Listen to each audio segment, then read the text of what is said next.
নমস্কার বন্ধুরা, আজ আমি আবার একটা রেসিপি আপনাদের সাথে শেয়ার করতে চলেছি, যেটা রুটি, লুচি, পরোটার সাথে খেতে দুর্দান্ত লাগে।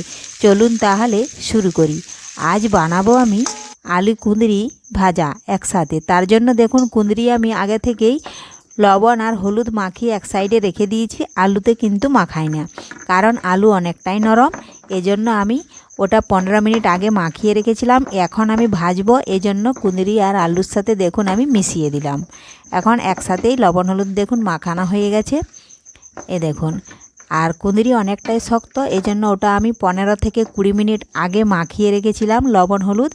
এখন আলুটা মিশিয়ে দিলাম। আর এদিকে দেখুন, কড়াইয়ে তেল বসিয়েছিলাম, গরম হয়ে গেছে। দিলাম গোটা জিরে আর দুটো শুকনো লঙ্কা। এখন ভালোভাবে চারপাশে কড়াই বুলিয়ে এখন কুঁদরি আর আলু একসাথে দিয়ে দিলাম। এই দেখুন, এখন খুরপি দিয়ে নাড়াচাড়া করে আমি বেশ কিছুক্ষণ ধরে আঁচ কমিয়ে ঢাকা দিয়ে দেবো, তাহলে কুঁদরি আলু ভালোভাবে সেদ্ধ হয়ে যাবে। আর এটা ডিনারে কিংবা ব্রেকফাস্টে রুটির সাথে দারুণ লাগে।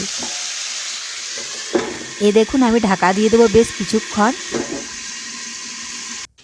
তো বন্ধুরা, ফিরে এলাম বেশ কিছুক্ষণ পর। দেখুন, আমি ঢাকা তুলে নিয়েছি। এই দেখুন, কুঁদরি আলু অনেকটাই দেখুন কমে গেছে সেদ্ধ হয়ে।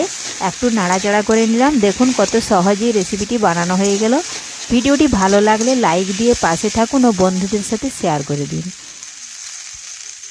এইভাবে আপনারাও বাড়িতে খুব সহজে কম সময়ের মধ্যে কম উপকরণে এই রেসিপিটি বানিয়ে নিতে পারবেন। ভালো লাগলে লাইক, শেয়ার, কমেন্ট করতে অবশ্যই ভুলবেন না বন্ধুরা। ধন্যবাদ। ফিরে আসছি আবারও কোনো রেসিপি নিয়ে।